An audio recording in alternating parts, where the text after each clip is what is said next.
Good evening, everyone. I'd like to welcome everyone to tonight's council meeting. I'd like to start off by welcoming members of council, members of staff, members of the media, those of you who are joining us today in the gallery. Very happy to see everyone here tonight, and those of you who are joining us today virtually. We will begin this meeting by acknowledging that we are gathering on the land that has been inhabited by Indigenous peoples since time immemorial. We would like to recognize that we are in the Robinson Superior Treaty Territory, and the land on which we are gathered today is the traditional territory of the Anishinaabe.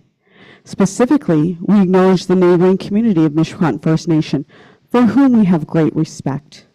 We also recognize the contributions of all Indigenous people, including the Métis, in shaping and strengthening the community and province of Ontario. Thank you, and miigwech.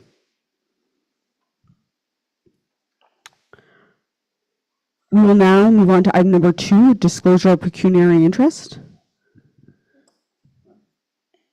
Hearing and seeing none, we will move on to item number 3, approval of the agenda. 3.1, approval of the agenda.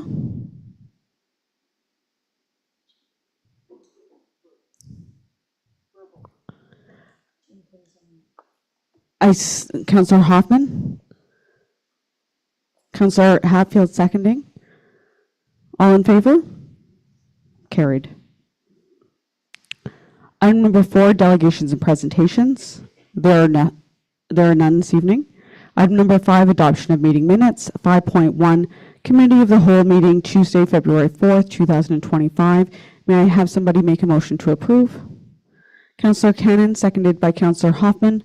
All in favor? Carried.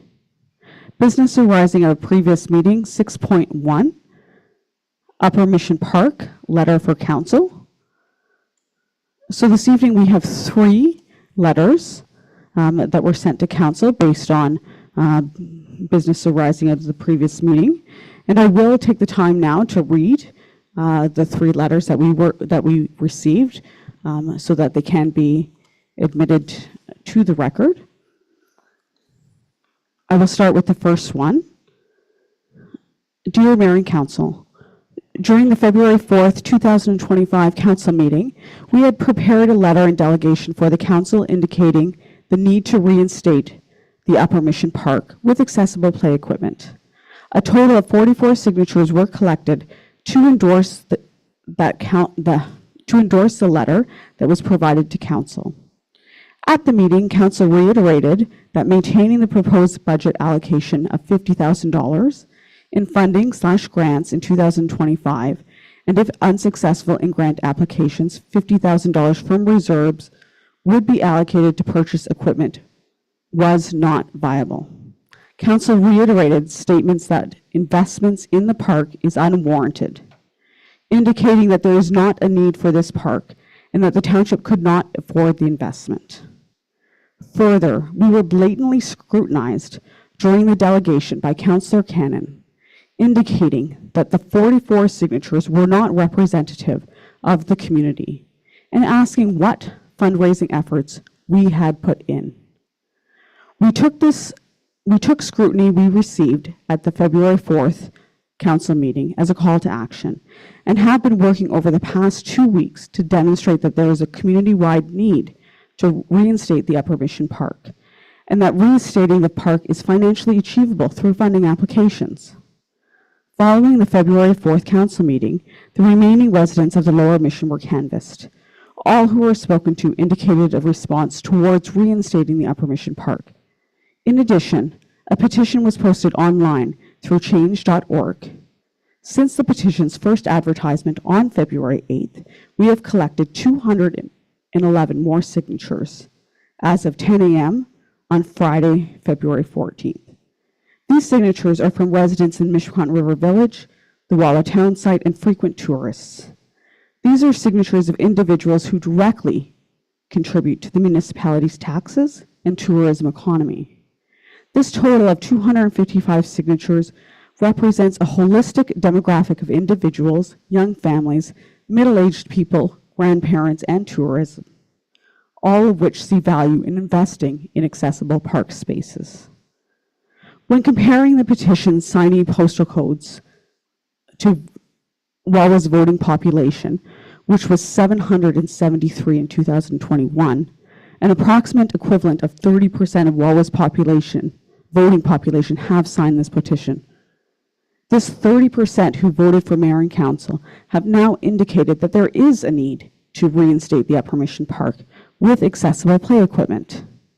In addition to the demonstrated need to reinstate the Upper Mission Park with accessible play equipment, council was unsure of the ability to be able to afford the investment in this infrastructure. Since the February 4th council meeting, we have been in communication with two play structure suppliers, Park and Play Design and CRCS Recreation. Both play equipment companies actively work with volunteers and municipalities to realize a park's full potential. Both companies offer inclusive, accessible, and sensory-based play equipment and structures. Most importantly, both play equipment companies provide communities with support in completing funding applications. In addition to the support with funding applications, CRCS has partnered with Canoe Procurement Group, which is the procurement agency the municipality of Wawa has used in the past to find savings of capital budget items, offering further savings if their equipment is purchased through Canoe. In conjunction with finding play equipment suppliers, we have invited a number of possible funding streams to cover the cost of accessible play equipment and other park features. These funding streams include, but are not limited to, Ontario Trillium, Agus Spirit Fund, Ontario Inclusive Community Grant, Kaboom, First Ontario Community Sponsorships, Canada Post, CIBC Champion Inclusive Communities, RBC Foundation, Canadian Tire Jumpstart. The above list is by no means exhaustive. We would also look forward for the support of our community and businesses within our immediate vicinity to see where they can provide contributions. Communities are stronger when they support each other and work together. In essence, purchasing accessible equipment can be a reality through funding opportunities with mayor and council's support. We are simply looking to have an existing park space reinstated as a community space for all of our residents and tourists alike. The municipality of Wawa has an obligation to maintain the existing level of service it currently provides and is responsible for ensuring that community-oriented spaces such as parks are accessible and safe. We have the opportunity to turn this blank lot into a space for people of all ages and abilities to engage with their community. Our home needs the support of our mayor and council to protect and invest in our community spaces.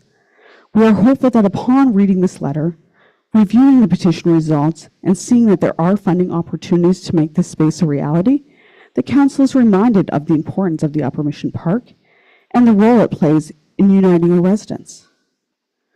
We are eager to work with mayor and council to realize the full potential of the Upper Mission Park. We are willing to provide support for funding applications where possible, and if successful, volunteer our time to build the park together. We look forward to working with mayor and council to create the community space we know as the Upper Mission Park. Thank you for your time and consideration. This letter was submitted by Rebecca Smith, a resident of the Upper Mission. We have a second letter that was submitted by Drew Wiggins and Rayanne Roberge. Dear Mayor Pilon and members of council, I'm writing you to you today regarding the discussions surrounding the development of the Upper Mission Park. I appreciate you all taking the time to read the community members' letters of advocacy and expressions of concern. My name is Drew Wiggins, and I relocated to Wawa 7 years ago after accepting a position with the Ontario Provincial Police. I moved 8 hours away from my family and friends and was welcomed to the community with open arms. I feel as though I have since made a new Wawa family and thus have stayed years past my initial duration required at the Wawa OPP detachment. When I decided to purchase a house in the Mission, the community amenities were a large draw for me to the area, prompting me to get involved in my own ways. I recognize the Mission has an extensive trail system used by all young and old, and heard the struggles of the less agile residents in using them throughout the long winter months. I purchased a snowmobile and fabricated a snow groomer and have been grooming the trails for years now. I spent countless hours doing this because I take great pride in helping ensure that everyone can access the trails to enjoy nature. When my family visits from Southern Ontario, they always comment on how lovely the Mission community is and how they wish they had amenities such as these at home. We have multiple young nieces and nephews, and we love having visits and taking them to explore around our home. When the old play structure in the Upper Mission Park was removed due to safety reasons, we looked forward to a new structure replacing the existing amenity. When we heard there was a proposed budget for the park during the January 8th council meeting, we were excited to hear the council's discussion on this investment in our community. We were saddened to hear the initial questioning of the need for the park's revitalization. However, we remained optimistic that after the residents of the Upper Mission expressed their concerns in the initial letter, the council would be willing to reapproach this matter at the February 4th council meeting. However, I was further disappointed with the conversation and the lack of willingness for open discussions regarding the opportunities for this space. It felt as though there was more emphasis placed on the cost of some ideas proposed, how far the $50,000 would not go, rather than on the cost-effective solutions that could be explored. We were very proud of the work Rebecca has done in such a short period of time, but it felt as though that council was not appreciative of the initiative taken. During this meeting, conversations continued around the Marina Park and its sufficiency for the residents of the Mission. While I understand from Alex Patterson's contribution that this park meets necessary safety requirements, I feel it is important to continue to advocate for both the safety and inclusion of all children in the Mission in Wawa. As mentioned in the previous letter, we are extremely grateful for the generosity of the donation of the Marina Park. However, we don't believe it eliminates the need for the replacement of the Mission Park infrastructure. While the Marina Park provides youth with a place to play and explore, the safety concerns, for example, proximity to fast-moving water, traffic of cars, distance from Upper Mission, being brought forward, continue to be dismissed, as there has been no incidents yet. I'm a member of the emergency response team for the OPP, and search and rescue is one of my specialized team's primary mandates. Unfortunately, many of these calls involve children and water, and I have experienced firsthand how, without direct supervision, these situations can turn fatal. Children are curious and often gravitate towards water without an appreciation for the dangers, especially when it comes to moving bodies of water. The Marina Park, as the sole option for families in the Mission, creates an increased need for continuous parent supervision, especially considering the road to the Marina Park requires children to cross a bridge over a moving body of water with no sidewalks. Some of the statements being shared during these meetings disregard the serious nature of the concern being shared by the residents. My name is Rayanne Roberge, and I work in the field of child development, and I've lived in Wawa my whole life.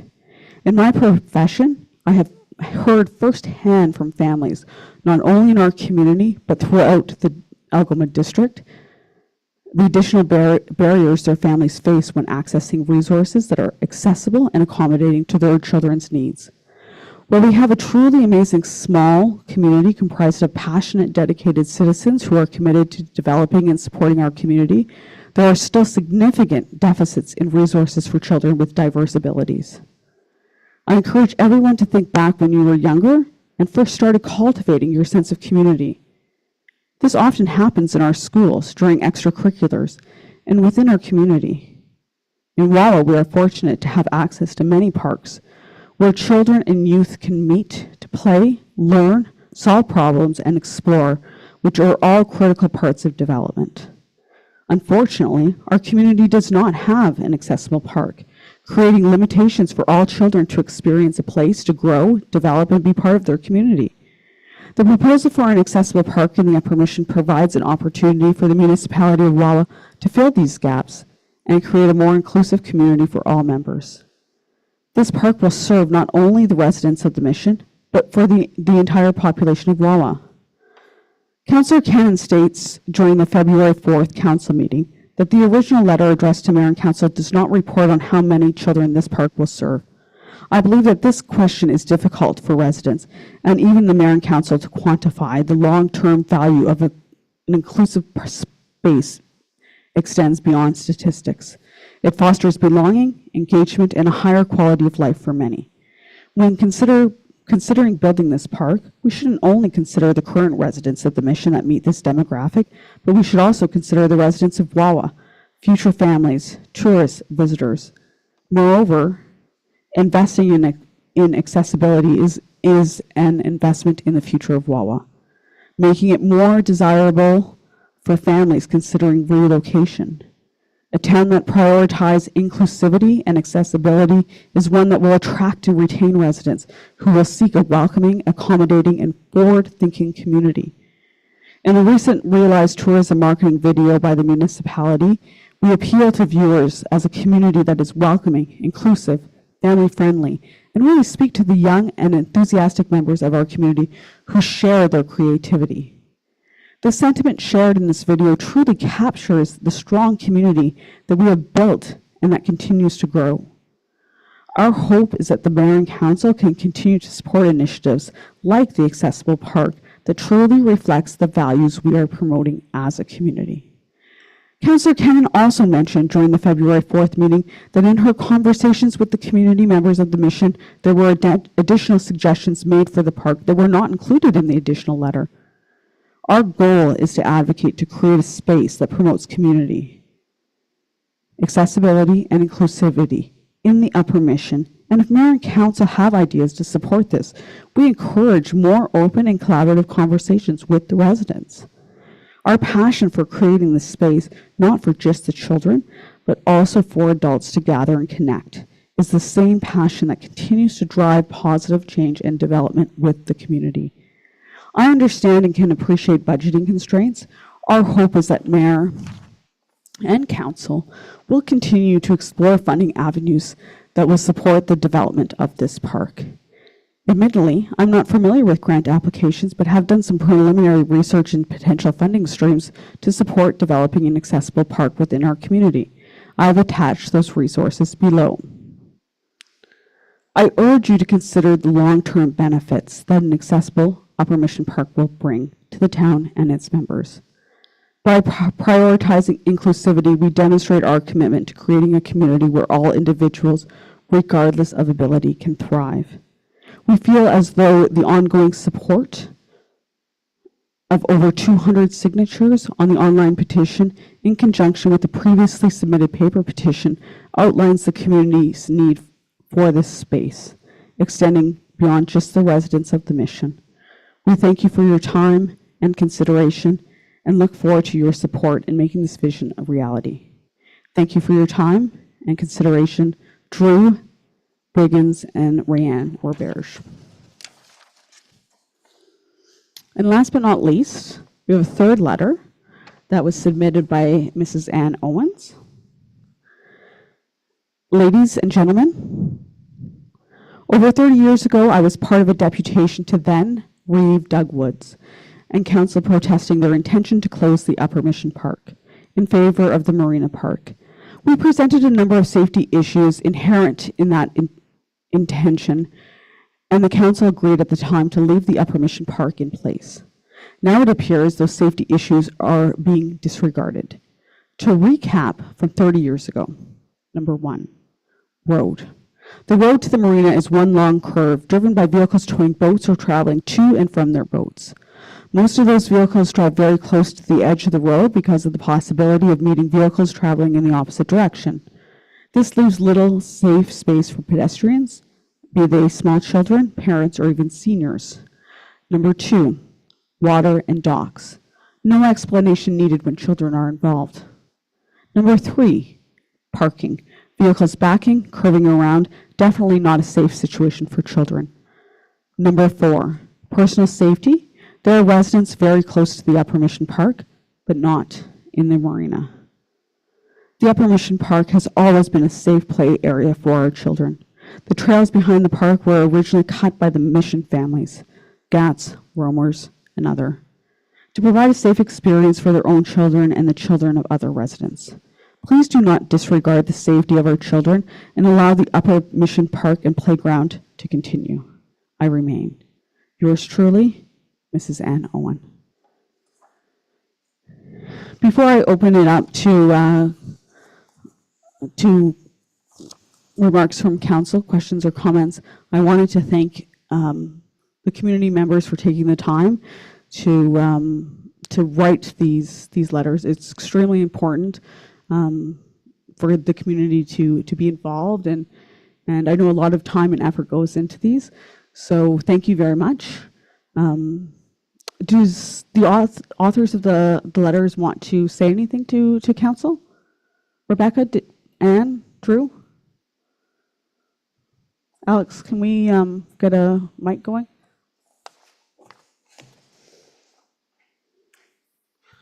Mr. Wiggins, we'll just ask you to use the... Good evening, Mayor and Council. My name's Drew Wiggins. We wrote the second letter. I don't think that's working. Hello?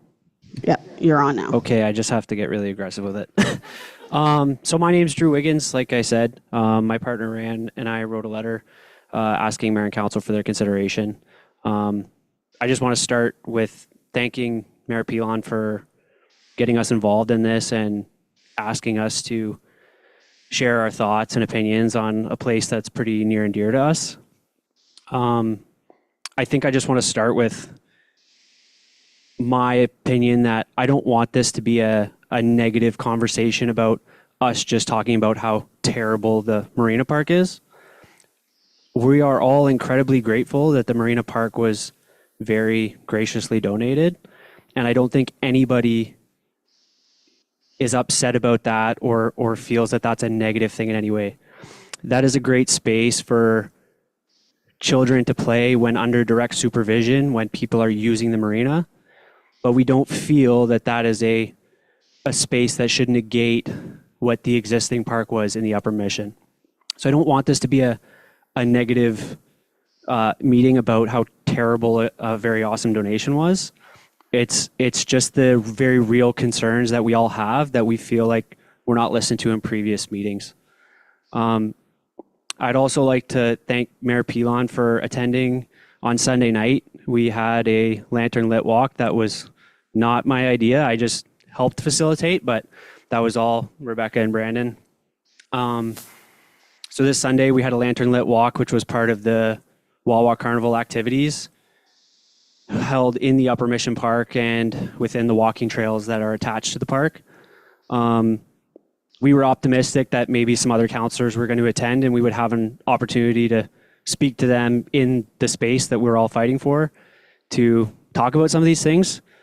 Unfortunately, we weren't able to do that, but it was very nice from a community standpoint to have our mayor attend and get to experience that with us.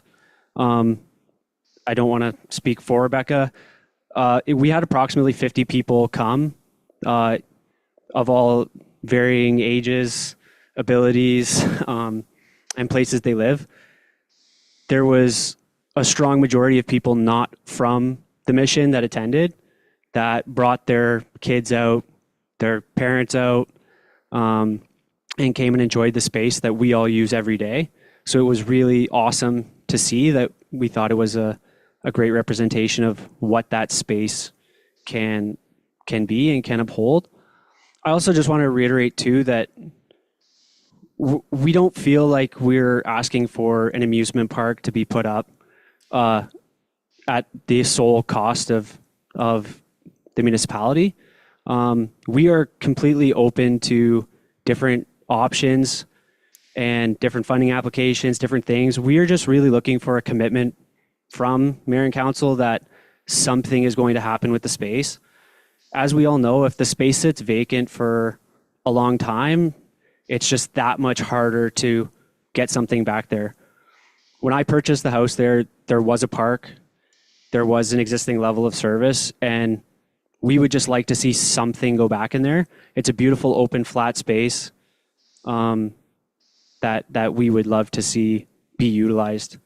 Also, I want to express our concern that it's not just a space for kids. Like people young and old use that space. We also have like a lot of retirees in our community that would love to get involved in other ways, such as the proposed community garden, having just a space to gather. And we think that there's a great opportunity for different people in the community to get involved to help with that space. Like off the top of my head, I've personally had involvement with some of the large businesses in town that have been more than willing to donate to causes I've had or to help me with spaces or logistics or whatever for different ventures that I've had. So I think that's a great avenue to start with funding with community partners. I've had multiple people approach me since we've had the discussion going who own businesses in Wawa who have said, I would be more than happy to donate to a space like that. We just don't know how to do that, don't know where to do that. So we would really just like to see that mayor and council are open to working with the community, working with people who are really passionate about having this space utilized in whatever way. And that doesn't have to be a complete park. It like we're open, a space where people can gather, kids can play, adults can enjoy it, and we can use it all year round. Like when we've had events there, such as the Lantern Walk a couple years ago, we put a outdoor ice skating rink in the park, and it was really awesome. We spent a lot of time and effort to get the rink in, and we were kind of worried that it wasn't going to get used. And we had multiple times where we just left a shovel and a bucket of pucks and some sticks. And one day I came back and there was like 20 kids all tackling each other into snowbanks and skating around. And the majority of the kids were not from the mission. Their parents had brought them out because it was the only outdoor rink that was available. So we would really love to see a space that everybody, tourists, residents of the mission, residents of Wawa, family, can come and use and enjoy. And I think we just want some commitment that we're going to at least have open discussion and not just a straight no. Thank you very much, Drew. Mrs. Owen, Mrs. Smith, do you have anything to add to that before we open it up to council? Sure, just a couple little things to add. I would really like to echo everything that Drew said. That's really the intention of all of this and why we're all here. Just for the record, we have 303 signatures on our petition as of right now. And I also just wanted to sort of reiterate just the existing amenities and the expectation. I went to go look at my property through MPAC, and the Mission Park is identified as a park through MPAC. Those types of amenities affect things like our property values, things like drawing people to our neighborhood. It's really important that when somebody's looking at our neighborhood and they see that space, they're going to be expecting a park. They're going to be expecting that existing amenity to be there and be in place. All we're asking, like Drew said, is some sort of commitment of some kind of phased approach, either through grants and funding, through some kind of capital reserves, things like that, that we're gonna, try to put this space back together. And I'm only comparing it because it's the capital asset that was compared, kind of in a similar ballpark. When the drill rig was in danger, we jumped on it. We were like, we have to save this. This is part of our community, despite a letter from, the director saying absolutely not, but there are funding opportunities that we could do something new. Nope, there was $42,000 in reserves spent to save the drill rig. We're asking where there is funding available for an accessible park to at least consider a similar approach, whether or not it's through funding, whether or not it's through phased through reserves, similar to how the drill rig was saved. That's what we're asking for. We're asking for the spaces that are important to the community to be upheld. So that's all I really have left to add. You already heard my spiel a couple weeks ago. I don't know if Anne has anything she'd like to add.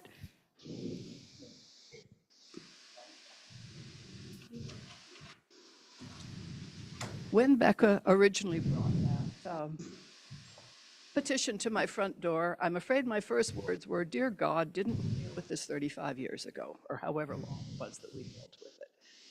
The Marina Park is beautiful. I love it. I love to go down there and walk and sit. But you can't bring kids down there. You have to bring your kids. You can't say, hey, you guys, you're 7, 8 years of age, go down to the park. It's a safety issue. When the original equipment was taken out of the Upper Mission Park, the first thing I thought was, good, they're going to be replacing it.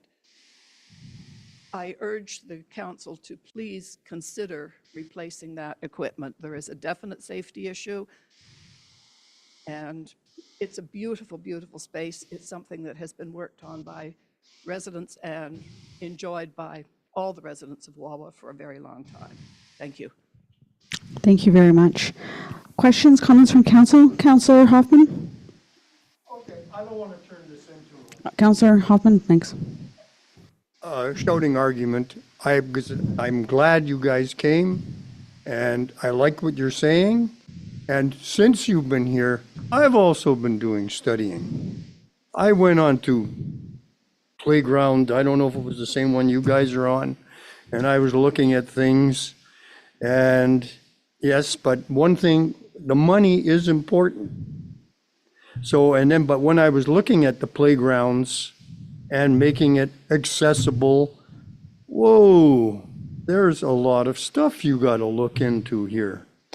Councillor Hoffman, do we want to wait for your comments until after the staff, until Alex does his presentation? Forget what I want to say.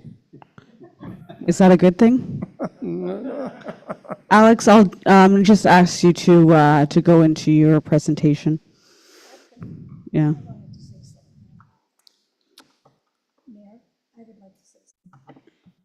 I just want to clear one thing. When you guys came to council the first time, you got up and you said, well, you know, if we don't get the 50,000, you can take it out of reserve. And I'm thinking, holy crap, does she know what we have to do tonight? Like, the money is very, very tight. I would love to give you 50,000 out of reserve. We are not against this park. We just don't know how much money we can get. If you guys can get the funding and you're short a little bit of money, I'm sure we could come up and help you. But we are not against it for that. Councillor Hatfield, I'll just ask everybody to reserve their comments, and I want to make one clarification. The $50,000, the original suggestion of $50,000 subject to funding came from a staff recommendation. That was not a number that came from. That's why I'm saying I'm making a clarification. So, and that point seemed to be. It came from a clarification. That number came from staff. Because it came from staff, it was. So that needs to be fully understood, but that came from our staff. So, Councillor Hoffman, I'll ask you to turn off the light, and I think it's in all of our best interests to go through the presentation from Alex. Not all the lights.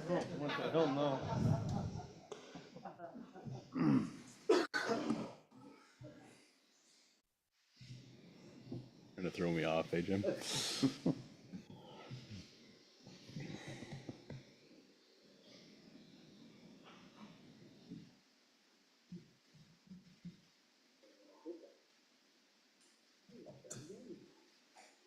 That'll do. All right, so at a couple council meetings, we've been asked as a staff to come up with a staff report, which I made into a presentation to just make it easier to digest, especially when it comes to graphs and numbers and things like that, regarding some specific questions. Now, we're pretty lucky these days because I was able to watch the council presentation 2 or 3 times and write down all of the questions that were asked that would require data or research or things like that from staff. So I've put together this presentation as it specifically relates to the council meetings and the questions that were asked. So A couple of questions in the overview related to what the request was from the residents, what park standards look like across Ontario and across Canada in terms of how many parks per residence or per area or things like that, to get some specific data for council to make a decision on. What the demographics look like as best as we can tell through the mission, and how that compares to some of the standards that we've found or haven't found. Finally, the current parks inventory that we have and how that relates to accessible and sensory parks. And then our draft budget, because that was a major consideration as well, is the consistent, what does $50,000 get us, and what can we do with that? And finally, a recommendation from staff, which matches the recommendation in the staff report. So first, we had a delegation and a petition to go through from the residents of the Upper Mission, and they had outlined essentially what they were looking for in terms of what that park could be. So there's a variety of things included and a variety of reasoning included there that we have recently heard some more of from residents. So the first question that was asked right at the start of the budget presentation was, what exactly do we have in terms of standards for how many parks should exist per population, per area, things like that? So we did a lot of research. I was really hoping for a nice clean answer from Parks and Recreation Ontario, and there was not one. So there is not one standard for decision-making for park areas. It's based on a variety of factors. And so I've given you a graph here that represents, unfortunately, this is cities, so take it with a grain of salt, but it represents the huge variation in parklands per hectare for 1,000 populations. So what that shows us here is, if you look at Wawa compared to the variety of cities that were in a very detailed study through the CPRA, the Canadian Parks and Recreation Association, it showed that we're sitting at about a high average of 8.75 hectares of parkland per 1,000 population. Now, hectares of parkland doesn't necessarily include playgrounds versus not playgrounds. It's just a planning standard for land set aside. And I wanted to include that graph to demonstrate that there is no consistent standard. If you move to the next slide, this is where I wanted to take some local comparators. So the communities that we're used to talking about. So when I get questions about how much does the ice cost, we typically look at these communities. What sort of activities are offered for people? These are the communities that we look at. And then I looked at our two northern urban centers to see how we compare. So as you would expect, the urban centers have more total playgrounds and total parks in general, which is totally expected. Of course, a city of 75 or 100,000 is going to have way more than Wawa. But that'll come into play in the next slide, and it's very important to show the difference between urban and rural.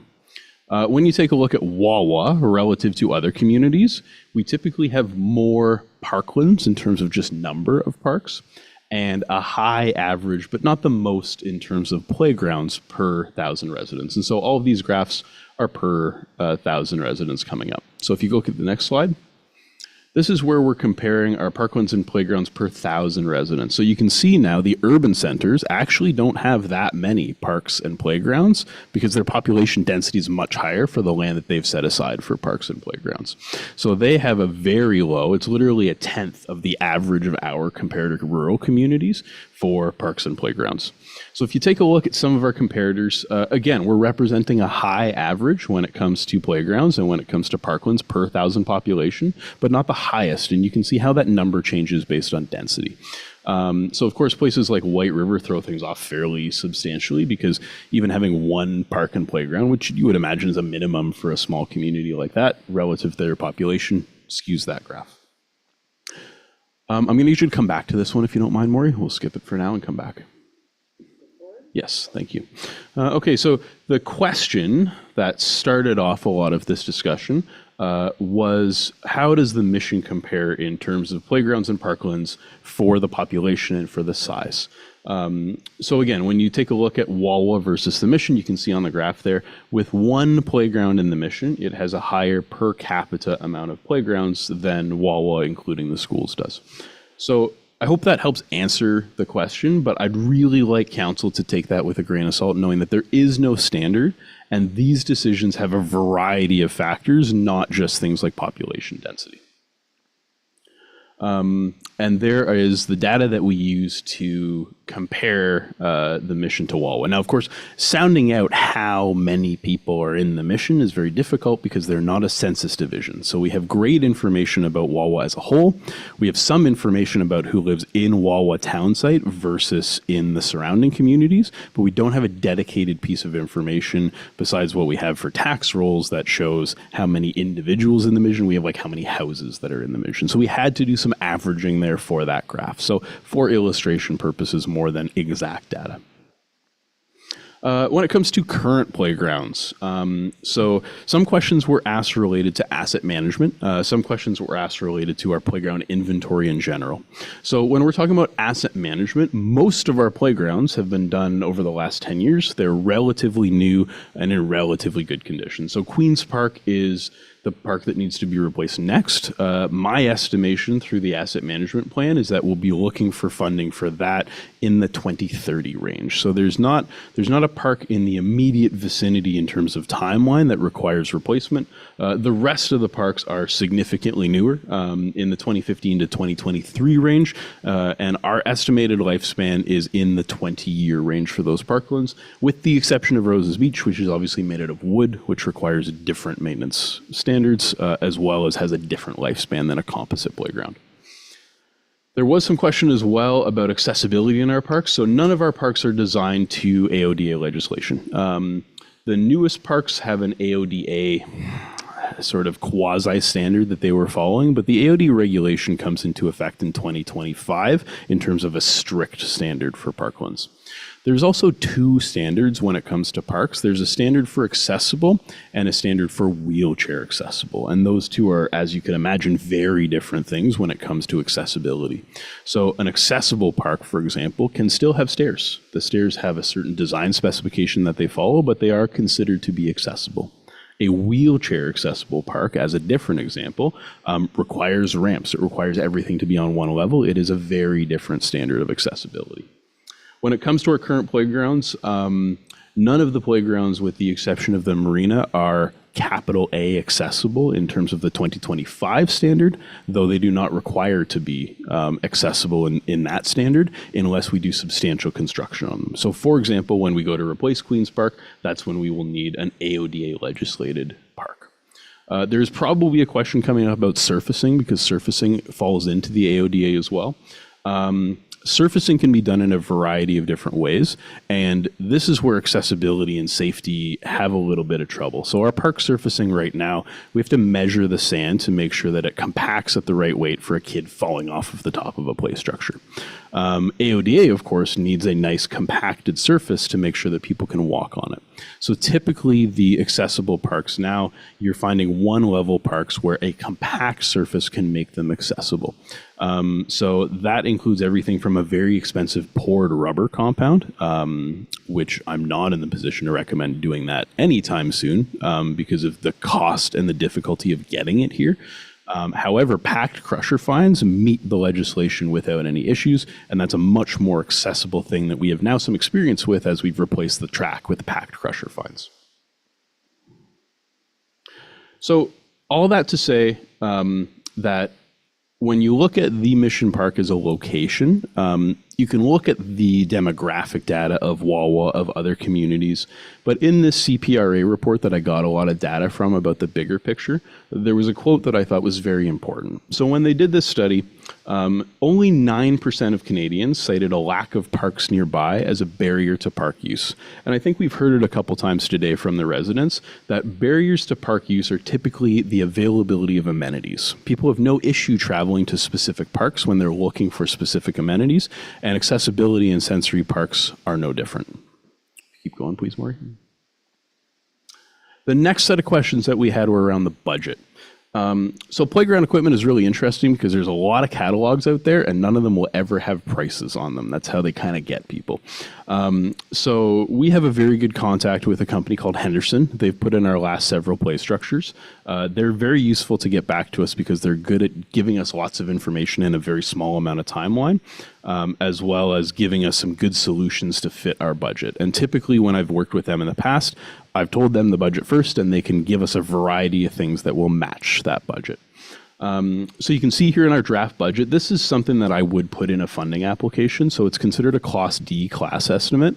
So that's something where you're within about 20% of budget costs. So you can see these are all nice round numbers for that reason. I've also included in the report some specific quotes from these manufacturers to demonstrate the accuracy of these numbers for council. And those are quotes, so we can hold those companies to that if we required. But of course, with our purchasing policy, we have to do a tendering procedure for something like this. So to show a playground and swings you can do for $50,000, and I've got a couple examples there. That doesn't include things like site surfacing. So typically we would include that in a funding application. However, in this case, some residents and some businesses hearing about what's been going on at council have approached us willing to donate aggregate in particular. And so a lot of the site surfacing, because it is aggregate, has been said to be, hey, we would be happy to donate that. Now, those are verbal conversations, so I would get a letter included in a funding application to confirm those things and list those businesses as project partners. But I am fairly confident that we can get a lot of that aggregate donated. The final item there is the municipal cost. So typically we refer to this as an in-kind cost. And when we're doing a funding application, we put an in-kind cost in there to show that, hey, we've got some skin in the game for this funding application. As you can see, most of the in-kind cost that we're listing is staff labor. So that's something that the municipality has already budgeted for through the operating budget, and a small allowance for lumber for the site surfacing, which is also already budgeted for in the operating budget. So I've given council a couple options here with two different focuses. Because the budget is limited, we were trying to keep with a $50,000 budget. We came up with an accessible focused structure or set of items and a sensory focused structure. So an accessibly focused structure would be fully Weircho accessible. It would be a single layer. Whereas the sensory focus was a lot more to do with having different panels, having different activities. Both of them represent very small structures fundamentally. So I've got some basic pictures here. You can see this is the access focus. So that structure, you see how low to the ground it is. That's something that's fully wheelchair accessible. There's wheelchair accessible options for teeter-totters. And then there is, and that is an example, but there's probably about 45 different kinds of sensory panels or combinations of panels that are all very easy to install and have different features. Next is a sensory focused, and so this is a more traditional play structure that meets the accessibility but not wheelchair accessibility, and some more specific sensory items that would be included in a potential park. So just to illustrate that both of those options are possible with that budget that was presented. Finally, there was some discussion around maintenance costs and staff time. So council has seen the top spreadsheet before. So those are our maintenance standards for traditional parklands. And so that illustrates how often we do specific things, like anything from garbage removal to tree trimming to gardening, things like that. And then in yellow, I've highlighted the additional things we would do, because of course we already take care of the Upper Mission Park as a green space right now. The additional things we would be required to do if there was the installation of a structure there, and it ended up being an additional 20.5 hours per year of maintenance based on those estimates from the service standards.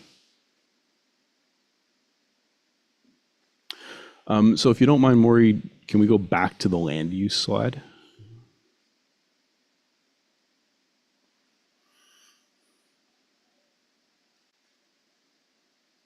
Thanks. Sorry, that's skipping around a bit.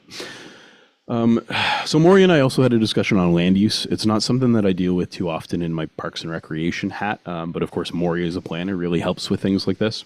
So we took a look at official plans, designations, those sorts of things. Now, the park is a little bit challenging because it was there before zoning happened.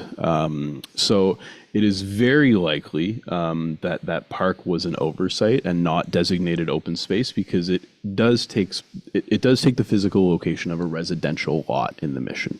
Now, as far as Maury and I can tell, the park has been there before that, and we've had those types of issues in the past with our zoning bylaw as well. So we discussed whether that would be a major barrier for having a park there, and the answer is fundamentally no. So council has the ability to contravene those policies for the benefit of the community, and that's well enshrined within the Municipal Act to do that, to the point where we write that on a lot of resolutions that we have for funding applications and things, that we do things for the benefit of the community.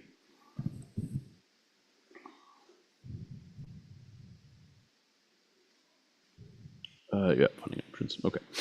So the final question was funding options.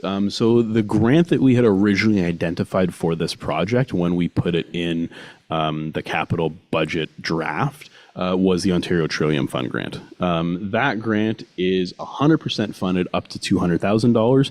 That's the grant that we were successful with when it came to the sports field track, if council remembers. We have, again, like I proposed in the budget, a contribution of staff time and lumber as our contribution, because we found in the past that when we've applied to Trillium without showing a municipal contribution, the answer was no. But even with a very small contribution, the answer all of a sudden turned to a yes very quickly. We, again, proposed that site surfacing by the community. And then, as you can see, there's a variety of things that the residents had asked for, additional things such as like community garden, rink pads, those sorts of things. What we're proposing here is an approach where we work collaboratively with residents. So if residents are willing to donate their time and find donations or community partners for what I would call the value added things, so things that wouldn't be part of a core municipal park, then we're absolutely willing to work with them on that. And I think that that's wonderful that people are stepping forward and interested in building things and getting donations and all of those things. And fundamentally, all of those things really help us with funding applications. The more project partners we can list, the more that we can demonstrate the community need and demand for a project like this, the more that someone like Trillium is really happy to hop on board and help us out with that financial contribution. So in conclusion, there are no standards for community playgrounds. There is really fundamentally a role of council to designate spaces for recreation in the community. There's no set standard, and as far as I can tell in Wawa in the past, parks are located where they were really convenient to be located, and that was the be-all and end-all of our planning for it.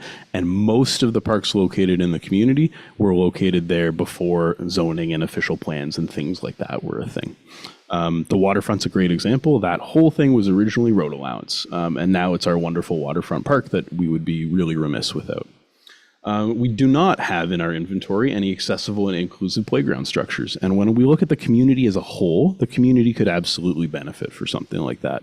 We've also seen that residents are absolutely willing to travel for different amenities, and residents will travel to different parks based on what they have there. So certainly the location of the Upper Mission Park may not be the absolute ideal for a sensory park. However, that's not the barrier that people face in this community. People face the barrier of not having a park like that available to them whatsoever. Annual maintenance requirements would be minimal. We do believe that this is a good inclusion in terms of costs as a subject to funding, and certainly the recreation department, most of our projects are subject to funding. We typically don't, unless it's a critical capital item, are able to just budget for whatever we're doing. And I think that we've seen a lot of success over the last couple of years with millions of dollars of funding for really important projects in the community, and certainly would like to see this included in the capital budget as one of those things. We're expecting that we're going to have some partnerships here. We're expecting that with the residents here today, a lot of people have come forward very interested in making this successful. And Wawa is the kind of community that doesn't turn away volunteers. Anytime we can get volunteers for anything, I think our role as the municipality is absolutely to work with people and make sure that they can have things happen in their community. And I think the Winter Carnival is an excellent example of that, because that is completely based on what volunteers are doing for our community. And we had a great turnout this year to show how much we can do with volunteers in town. We have a Trillium grant. It's due March 5th. And so that is one of those grants that is very focused on recreation infrastructure and recreation infrastructure only. So as a staff, we reviewed a variety of projects to see if they would fit that grant. Everything from tourist information center accessibility right through to some very specific infrastructure requirements. And we as a staff felt that those projects would not be successful in a Trillium grant, whereas a project like this would. So we believe that it's the right time to include it in the budget. We believe that it's fiscally responsible to include it in the budget under subject for funding, and make sure that we continue to apply for funding applications with the goal of replacing the playground in mind.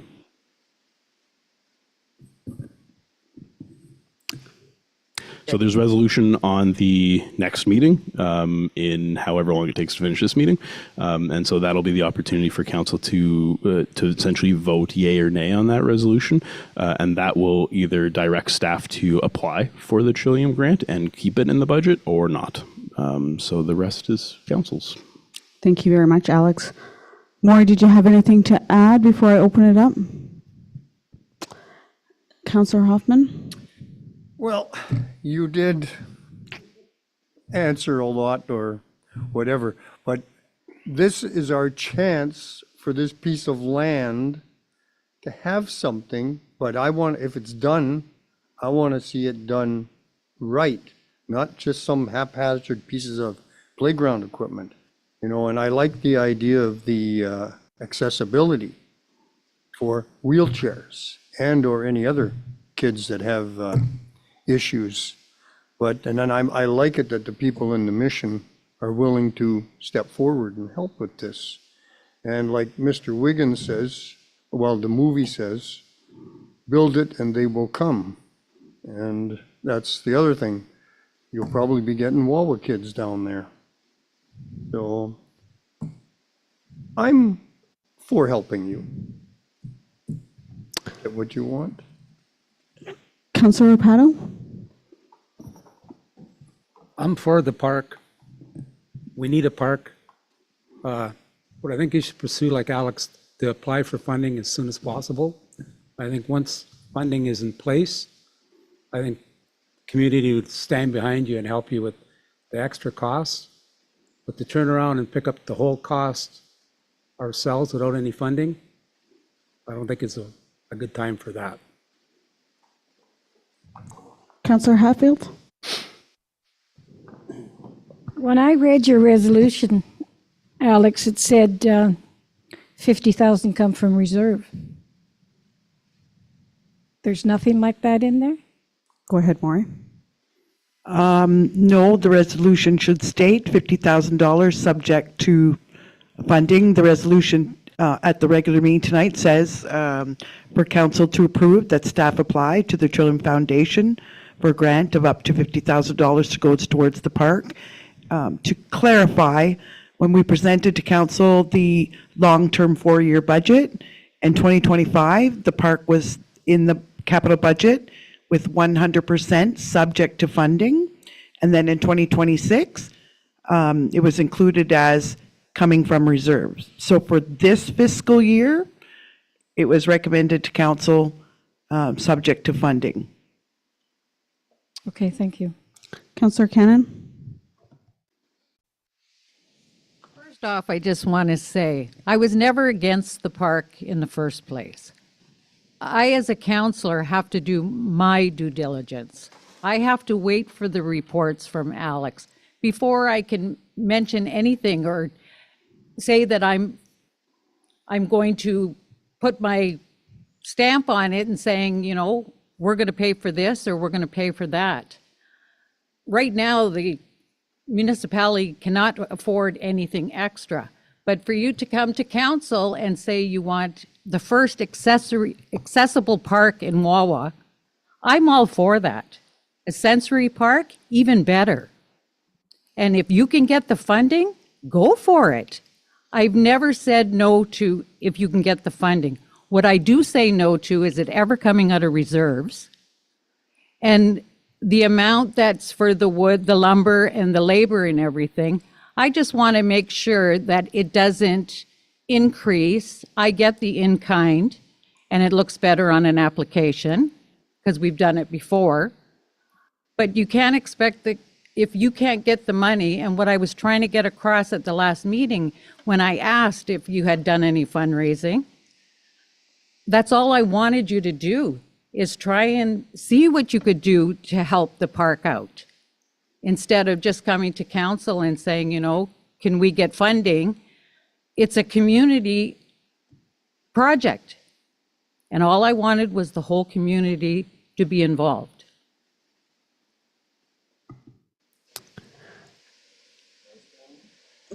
Councillor Hoffman? One other thing, when I said I was doing some reading, and I wasn't going to write down everything this person said, but her name is Eva Glassrud, and the title of her thing is, "By 1979 Standards, Your First Grader is Physically and Emotionally Stunted." So if you want to, read that, but I'm not going to go into everything she said, but it was interesting. Thank you very much, Councillor Huffman. So again, I want to really thank all the residents of the Mission and everybody who participated in this community engagement effort. I'm a huge proponent in getting more people involved and speaking and engaging with council. I think this particular conversation could be a case study in community engagement, how to and how not to conduct community engagement.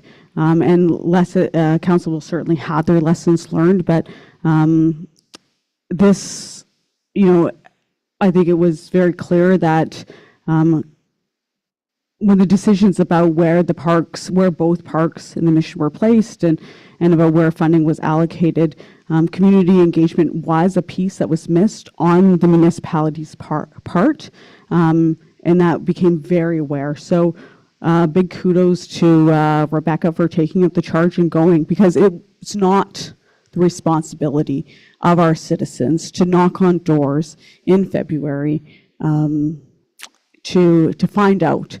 That's our job as a municipality. It's our job as a municipality to do the funding applications. So we appreciate all the hard work, all the research, all the effort that you've done. And we hear you. And public and community engagement is definitely a two-way communication process. There was a lot of misconceptions and misunderstanding on our part about where the facts and figures came from your letter. So I think it was great that Alex was able to clarify that for us tonight, because I think it helped us come to a conclusion that's satisfactory for all parties. And everybody here, we really want the same goal. We want to make Wawa a better place. And in this case, it is making a better place for young people, for our youth. And I think when we say the word youth, it's synonymous with our future. Because we talk a lot about economy or our seniors or a lot of other different demographics, but our young people, they're the ones that we really need to invest in, because they're Wawa's future. It's not the people that you see up here today. It's not me, it's not the other councillors. Our future is our young people. So we need to attract and retain those people in our community. Otherwise, we're not going to have one. So I did prepare some other notes, but I didn't say any of those. But I think we do want to, if there's no other comments, I think we'll all take a good sigh of relief. I think that we will have a positive outcome. Everybody's welcome to stay until the next meeting, where we'll officially vote on the Trillium funding application. But I think based on the comments received, there won't be any surprises. Otherwise, I'll invite you all to take a quick. You guys can all depart, and we'll have a quick pause.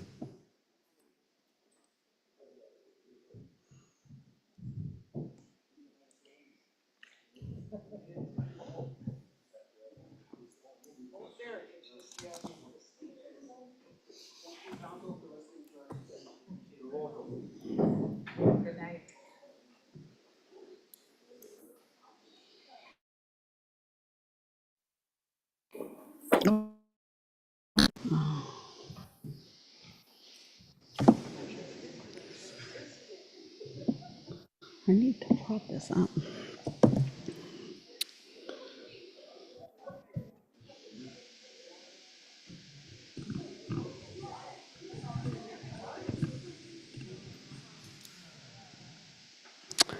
We will now move on to item number 7, monthly reports, 7.1 to 7.4. As is with our current practice, I will ask council if they have any questions for staff regarding the information received. Councillor Hatfield?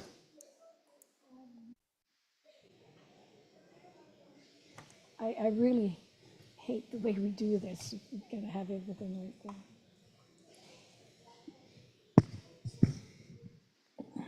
Alex, you're saying, did you mention hiring any students lately? I know the thing's out, but it's not on tonight's agenda or anything, is it? Can you? Because Yeah.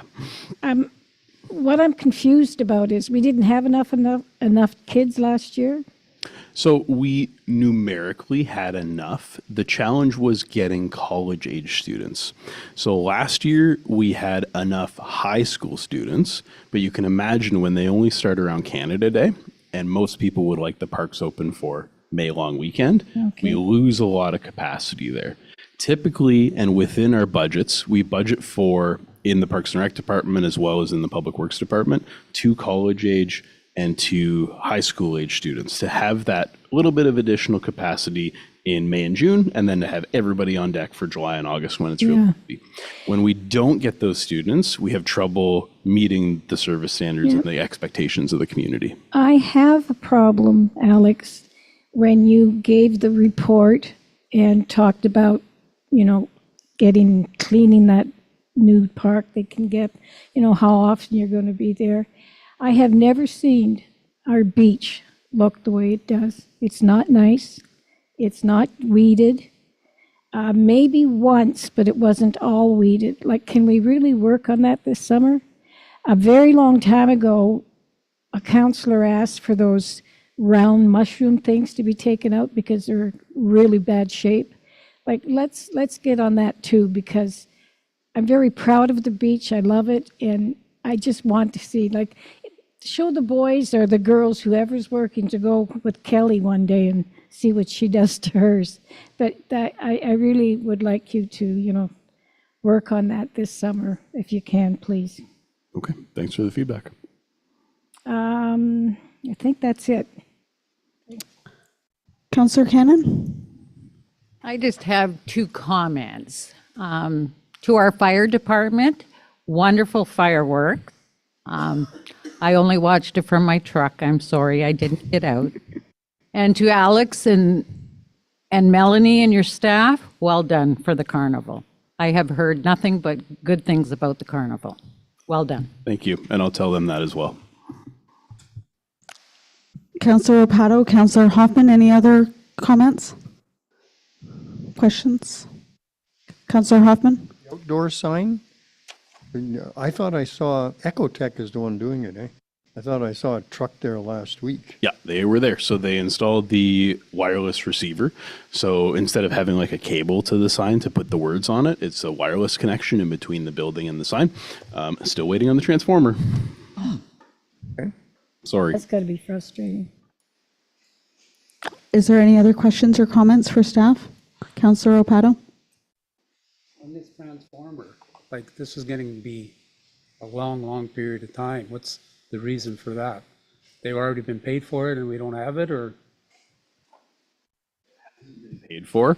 It was sourced through our local electrician because this company can't work on high voltage stuff, and that sign was originally 600 volts, so it needs a step down transformer, and our local electrician is having a really tough time getting it here. It's been ordered. We have not paid for it yet. We're waiting for it to come in. Are the kiosks in operation in the lobby or not yet? Appointment on Thursday with the IT company to get them connected. So in theory, they will be ready for the M&R Bonspiel. That'll be the first test. Thank you very much. Moving on to new business, item 8.1, 2025 operating and capital budgets. Manuela, the floor is yours.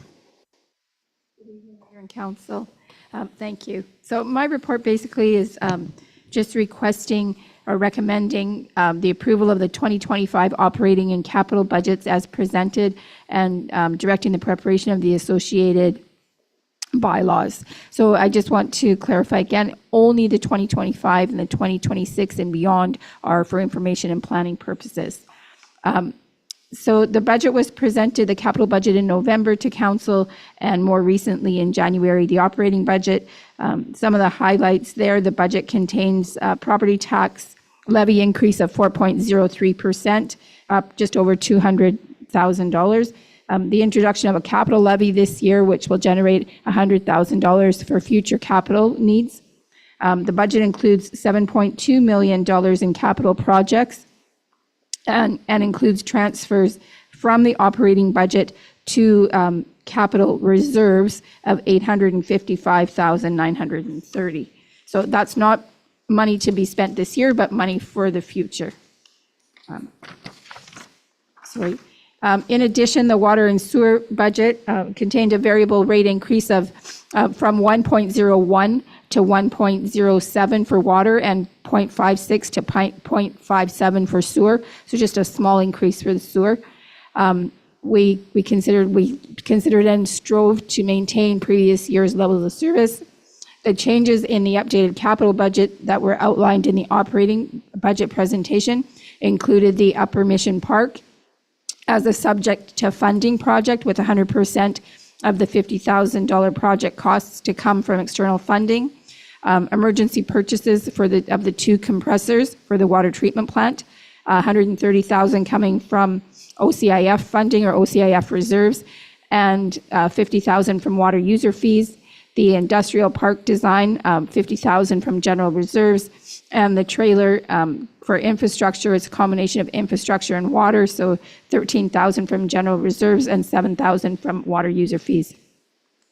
So both the capital and the operating budgets were completed with the goal of preparedness, and staff strive to meet certain benchmarks. So we aligned with the strategic plan that was updated in August 2023. We aligned with the recommendations of the 10-year financial plan that was presented to us by Watson and Associates 2 years ago, where actually, just as a point of interest, I've started the new plan for this year. So I've started working on that. Aligning with the 10-year financial plan for the water and wastewater, beginning to implement recommendations made within the water and wastewater master plan, and maximizing funding opportunities where available. Some of the challenges addressed in the 2025 budget included an annual $200,000 commitment to the closure of the old landfill. So we see that in the capital budget. There's $200,000 a year for the next 4 years. Dan can explain this better to you, but it's having to do with the cover that we have to put on the old landfill. And part of it comes from us, but I think part of it we're going to have to source elsewhere. So we're preparing for the worst case scenario. There's a $360,000 contingency for non-payment of property taxes. That's new this year. An increase in long-term planning of $127,000 to help reduce the capital infrastructure gap in our asset management plan, and an increase in the cost of policing and external boards of almost $130,000. So included in my report was just a graph showing that we have a balanced budget and how the money's being raised and how it's being spent. And I just wanted to caution council, when you're looking at new initiatives and looking at your future budgets, to really think about raising revenue for any new items that you want to put on that budget. So don't rely on what's there now, but try to generate some new revenues for new projects. So in conclusion, as a progression into multi-year budgeting, we have shown a 4-year plan which aligns with the strategic plan of council. However, I'm recommending that only the 2025 capital and operating budgets be adopted at the March 4th, 2025 meeting of council, and that the remaining years 2026 to 28 are to be reviewed with council through a series of meetings in 2025 and adjusted for strategic planning, social well-being of the community, political and economic conditions. Thank you very much, Manuela. Are there any questions or comments from council? Councillor Cannon? You just said about revenues being increased, as in how? So what I was trying to say is, if we're looking at new projects in the future, or to try to think about it, whatever the expense is that's going to be generated with this, by whatever X project will be, that there is also some form of revenue, not 100% of the revenue, but at least a portion that contributes to that project. So we shouldn't rely solely on tax dollars, or we need to look for some kind of revenue sourcing as well. Councillor Hatfield, do you have a question? Well, Manuel, I like the way you explain everything because I understand it a lot better when you explain it. But yes, I do remember raising money to use the rink, raising money for curling. I spent 30 years raising money, and we used to have a lot of fun. So I hope the people get back into what we used to do. It was fun. Thank you. Councillor Opato, Councillor Hoffman? So tonight you're not looking for anything specific, just that we're in alignment that we will be adopting or passing the capital and operating budgets on March 4th, correct? Sorry, I think there was one more item that I should clarify that I missed right from the beginning of the report. So we are at the end of the review period. I did have a comment on the Upper Mission Park supporting it. I believe maybe one for sure. Other than that, there were no other comments received. Okay. Thank you very much. With that said, we will move on to item 8.2, CAO memo, Economic Development and Tourism Advisory Committee, request for the Tourist Information Center opening extension. Maury, the floor is yours. Thank you. And we attached the original letter received by Council on November 4th from the EdTAC Committee, recommending to Council that the operating season at the Tourist Information Center be considered for expansion. In summary, at least since COVID, when we had to close the center, since then, for a variety of reasons, we've opened mid-June to about mid-September. Some of those factors Councillor Hatfield has asked about, and they had to do with, at least last year, we didn't receive any applications from college or university age students, so we only had staff available to start basically at the end of June after high school. So we had a late season. This year, we've done a number of things, including advertising earlier. We had our advertisements out at the end of January. We're offering those people, while they work, to come and enjoy the gym as part of their compensation. The wages have gone up slightly. They're still just really pennies above the new minimum wage, but we've tried to be proactive and taking opportunities we can to encourage more college and university age students. But particularly at the TIC, other things we did this year is normally Alex receives a grant for 2 students, and there's requirements around that student funding. But the other 2 don't have to be students. So if we don't get applications from students this year, those jobs can be open to adults of really any age. They don't have to be returning to school. So we'll be looking if necessary. I mean, our preference is always to provide these positions to students, but if they're not available, we've advertised that this year that adults can apply. The decision about when to open the center or close the center is made by the director every year to fit what is best for the budget that's provided by council annually, the staff available, sometimes the weather impacts, whether, we open a little bit later in May because of snow, but also based on data, the data that we have about when do the tourists use the center. And Alex has provided a graph that's in the report tonight.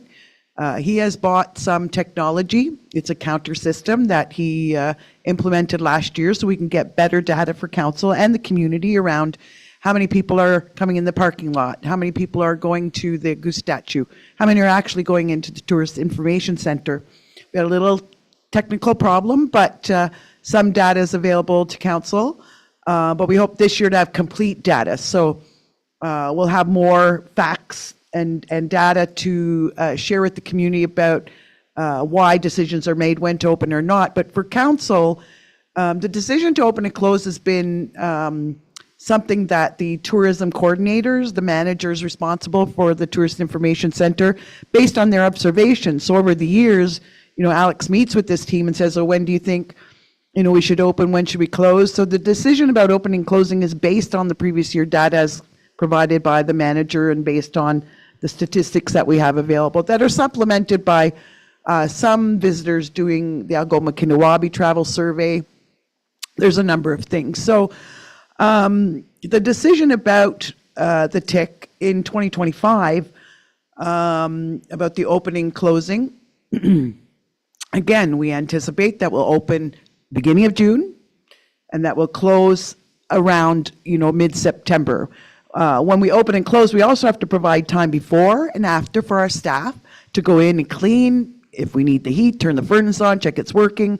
Same at the end. There's got to be a cleanup period. So it's not just, we're open to the public. There's also a setup and closure time and work needed to be done before and after that we have to think about.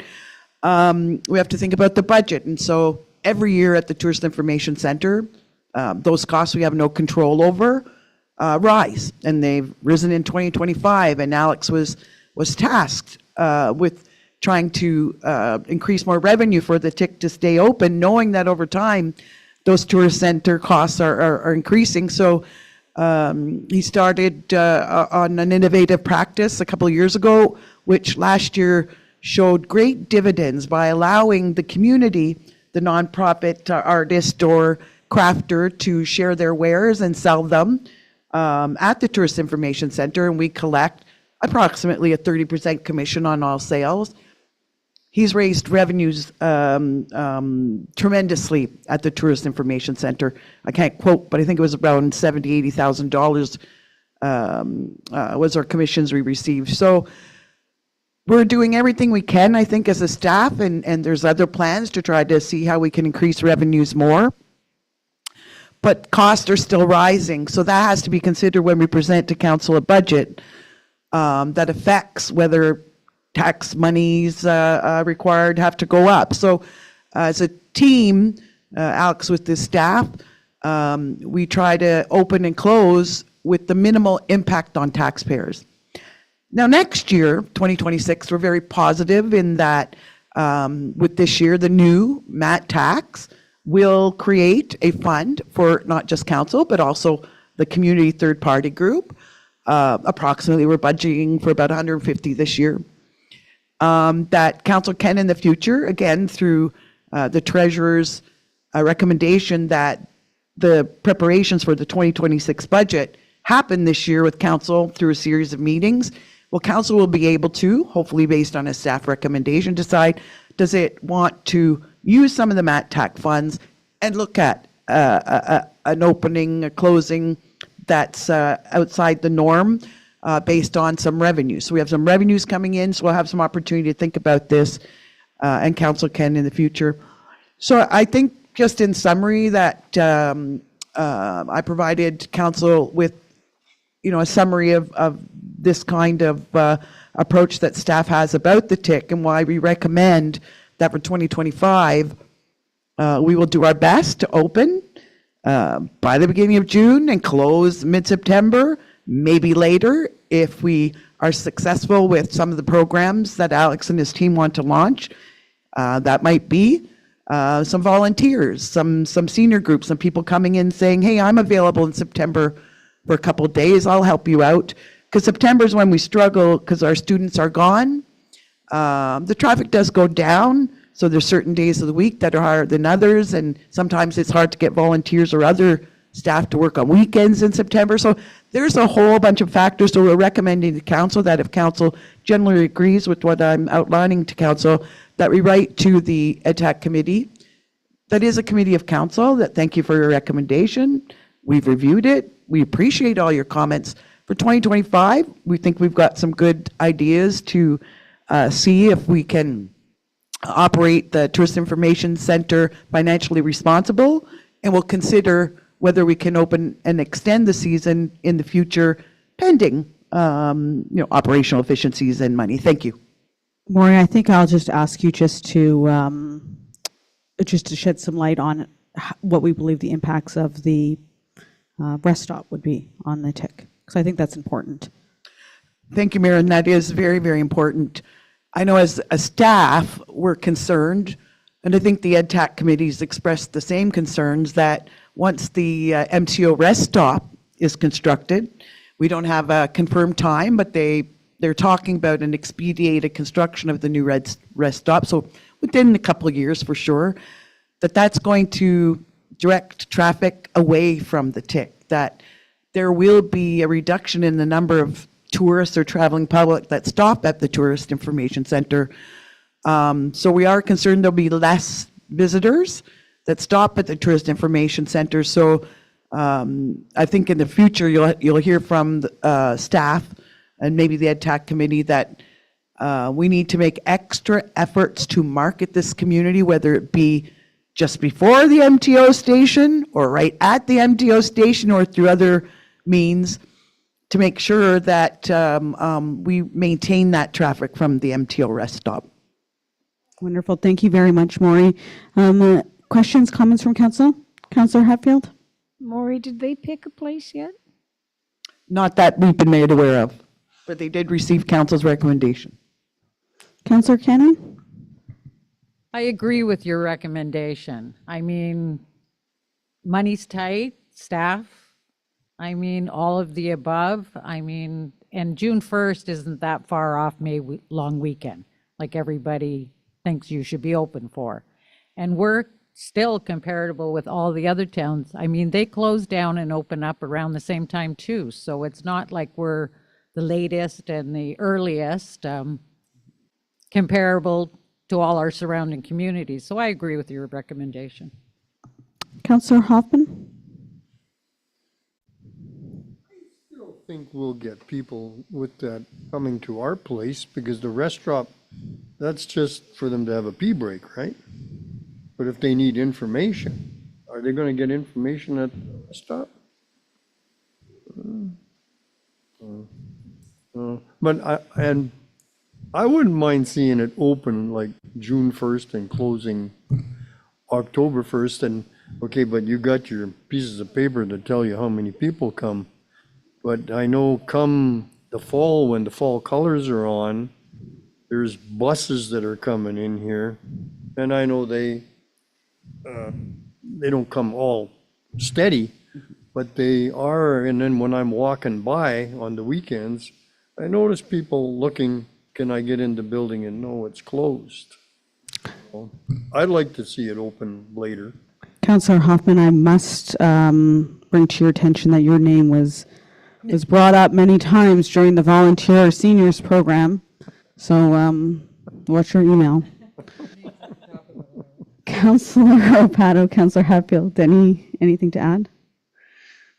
So I think based on the comments received, I think council is aligned with sending a letter to the EDACT committee. They are, I can confirm with council that they are waiting to receive it, and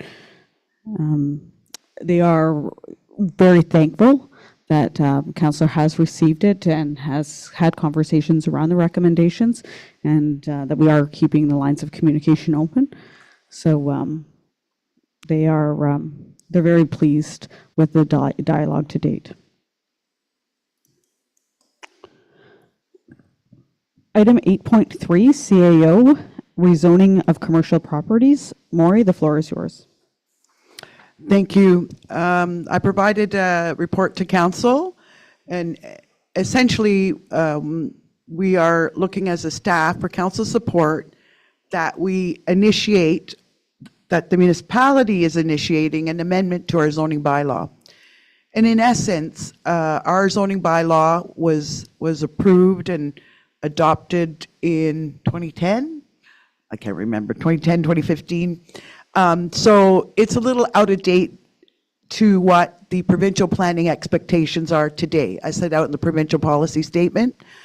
And in our zoning bylaw, along the commercial, general commercial zone, which is only found along the commercial area along Broadway and basically one block each side, from the hospital down to the medical, the former medical clinic at 96 Broadway. That's all our commercial general zoning in this community. And in our bylaw, it states that any commercial use may have one accessory dwelling unit. So each commercial facility can only have one residential unit. Now, there is a paragraph in our official plan that states that must be on the second story. So the residential building on along Broadway, one accessory dwelling unit on the second story. So it was recognized when we had our planning experts come to do our community improvement plan, when council heard from the experts that one way to get and facilitate, particularly the private sector, to help us increase the housing supply, one of the easiest things that council could do is amend its planning document to remove that restriction, remove that commercial buildings on Broadway could only have one residential unit. That essentially we're suggesting to council that we take away that restriction. We say, provided you're on the second story or higher, residential units are permitted. And no maximum put in, because the maximum size of a residential unit is dictated by the Ontario Building Code. So many years ago, municipalities in Ontario, including us, you must have minimum sizes that exceed what is in Ontario Building Code. It's not relevant today. So we're recommending that council initiate a notice to the public that will be shared along all the owners and property owners in the whole community, but also along Broadway in particular, with the view of giving them notice that a public meeting would be held. As soon as we get the notice out, it'll be 20 days after, so it could be March 18th. If we get the notice out by next week, that council wants to have a public meeting to hear from the community and the public how they feel about making that amendment. Now, this does match what the provincial policy statement says, what council has put in its community improvement plan. It meets with the intent of your land use guidelines set out in your official plan. And as a staff, we strongly recommend that council consider an amendment to the zoning bylaw to help encourage private investment in residential units. Thank you. Thank you very much, Maureen. Questions, comments from council? Councillor Hoffman? I thought these places along Broadway, they already had more than 2 apartments upstairs. Thank you, and that's true. When you look down Broadway, there are many commercial buildings that may even now have turned to strictly residential, but there's many structures that have more than one. We're not sure why they weren't recognized when the zoning bylaw was redone. So this is a way to correct it, because today those buildings wouldn't be considered illegal. They're considered what's called illegal non-conforming, meaning they're legal, but they don't conform to our zoning bylaw. So they're not allowed, if they come to do maybe add another unit or extend a space, they're not allowed to do that. So this corrects that problem, because you're correct in pointing out, Councillor Hoffman, there are many buildings with more than one. This just legalizes it. Well, I'm for it. Councillor Cannon? I am too. Anything that's going to increase our housing, I'm all for it. Councillor Hatfield? Yes, I'm for it too, Maury. Councillor Pato? I'm definitely for it, but the biggest thing I question, they'd have to provide on-site parking. I'd hate to see vehicles sitting on Broadway Avenue all day long that we can't use a parking spot. Thank you, Councillor Pato. Absolutely, our zoning bylaw requires what's called on-site parking for residential units. So any new residential units do have to have a parking spot dedicated off the public parking area. I absolutely am aligned with all the comments from council. I'm supportive in updating our policies. I think it's just good governance to make sure we're aligned with provincial policy statements. I did want to add and let members of council know that this week I took an AMO planning course, and I shared with Maury earlier, it was an amazing course, and I think that all members of council should take it in all municipalities. I mean, we're blessed to have Maury with a planning background, but if we didn't, I think we would be in a bunch of trouble But it certainly was a great course, and I recommend if council has a couple of hours to take it. It certainly increased my knowledge on planning.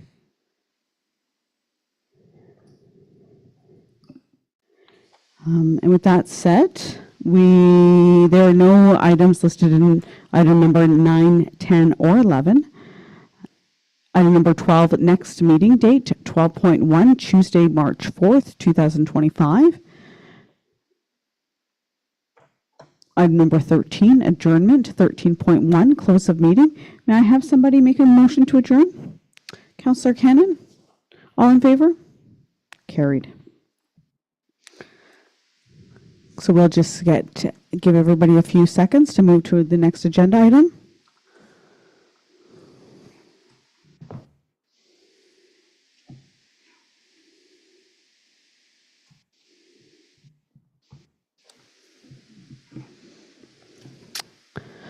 Item number 1, call to order and note the members present at 8:05 p.m. Item number 2, disclosure of pecuniary interest.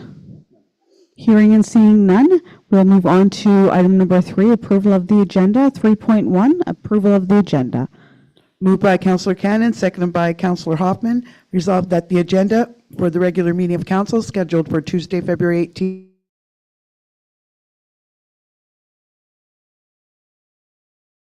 There are no delegations or presentations, so we will move on to announcements and giving of notice. There are many notices listed on the agenda, so I do encourage everybody to take a look. Are there any announcements from council this evening? So I do have 2. The first, I wanted to make a note and remind everybody of the upcoming provincial election. It's on February 27th. So please get out, exercise your right to vote. It's very important. The second, I just wanted to take a few minutes just to give an update on the last couple of conferences. The first, I'll just give a verbal update on Councillor Opato and I went to Roma. It's been a couple of weeks now. We did 4 delegations, all really, really important to the municipality. The first 2 delegations that we did that were, I think, really exciting, one to the Ministry of Finance and the Ministry of Community, Child and Social Services. Councillor Opato and I did a joint delegation regarding the tax grant issue. And that issue, as everyone knows, couples with the ADSUB issue in Wawa. So I think it was very productive. We did receive a letter that I believe was put on the agenda at the last council meeting that thanked us for the issue. Maury and I will work on a letter a follow-up letter to both ministries as we look forward to really digging deep on this issue. The third delegation we did a joint delegation with Dubreuilville to the Ministry of Health regarding physician recruitment and attraction. And the fourth delegation I did with the Northern Ontario Women's Association, where we spoke about rising OPP. Councillor Opato did not join me for that, as it was a women's group, but I know that he supported us in spirit. So those were our 4th delegations, and we had a number of other learning opportunities and networking opportunities. There was a number of really interesting themes that came up over the course of the conference. Certainly the impact on the Trump presidency was discussed a lot in the plenary and how that could impact municipalities, and the impact on the tariffs. That was a big discussion, as well as upcoming elections and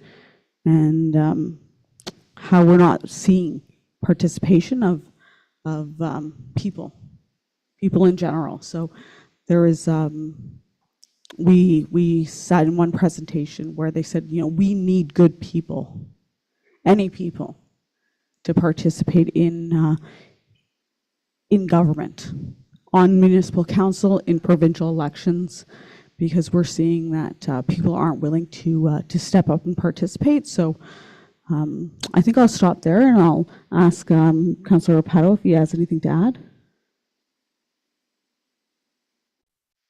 It's real nice to be involved in the delegations. You did an excellent job presenting. You were well informed, and I just hope everything goes well after what we presented. Thank you very much, Councillor Rapato. It was a great pleasure to travel together and to get a chance to know each other and build that relationship outside of council, because as we all have said, it's sometimes a little bit formal here. So it's a great opportunity. Last week, or last council, I did miss. I did travel to Toronto once again to attend EDCO, which is the Economic Development Council of Ontario, and I did do that on my personal time. But when you're mayor, you're always mayor. You don't take off the mayor hat when you're traveling. And EDCO is attended by economic development practitioners throughout Ontario, and I did learn a lot about new economic development practices that are going on, and kind of what's trending in that world. It's not the first time I have attended EDCO, and I'm sure Christy will provide us with an update of what she learned, because she was there. But the one thing that I did want to share with council is that AI is a really big deal. It really is being adopted by municipalities everywhere. So that was the major theme. I attended 4 sessions all about AI, and I have since been using it in my personal day-to-day life, and it surprised this old girl. I was really, really shocked. So, but I'll leave that there. That's what I wanted to share with council tonight, and if there's any questions, I'm happy to answer them, but if not, we can move on. Councillor Hoffman? AI, what can you do with AI? What can't you do with AI? And municipalities across the province are implementing AI policies and standards of use, and really implementing it. And we have started to see it in our municipality, where Maury has talked about chatbots and ChatGPT, and it's coming. So I'm an old dog. it's very, very interesting. So, but without further ado, we'll move on to item number 6, adoption of minutes. 6.1, regular council meeting, Tuesday, February 4th, 2025. Moved by Councillor Cannon, second by Councillor Hoffman, resolved that the following minutes of the meetings of council be adopted as presented. Minutes of a regular meeting of council held on Tuesday, February 4th, 2025, as contained on pages 1 to 5, inclusive of the minute book. All in favor? Carried. Number 7, correspondence. There are 4 different items of correspondence on tonight's agenda. Maury, did you have any, did you want to point anything out tonight? Thank you, Mayor. I would draw council's attention to the correspondence received from Michipicoten First Nation, item 7.4, proposed addition to reserve. This is a letter sent to Mayor and Council from Michipicoten. It's with respect to property that they owned, and they're undergoing a process to take property that they already own and add it to their reserve holdings. And in the spirit of cooperation and education and further understanding for council and staff of what this process is and why it's important to Michipicoten, Chief Tangi invites council to attend a meeting. So she would like to come and have some time with council to provide some education and understanding of this issue, so council understands the contents of the letter. The date proposed is it would be a special meeting of council, is Wednesday, March the 5th, 6:30 p.m. That's a Wednesday. I tried to avoid council curling nights. If that doesn't suit council's schedule. We'll look at the alternate being March 12th, so the Wednesday after.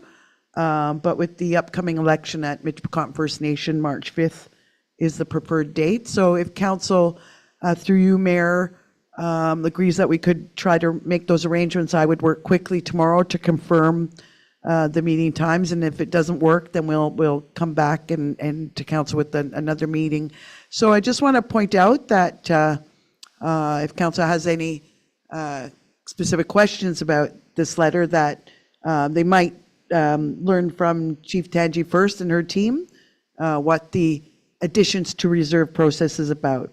Thank you.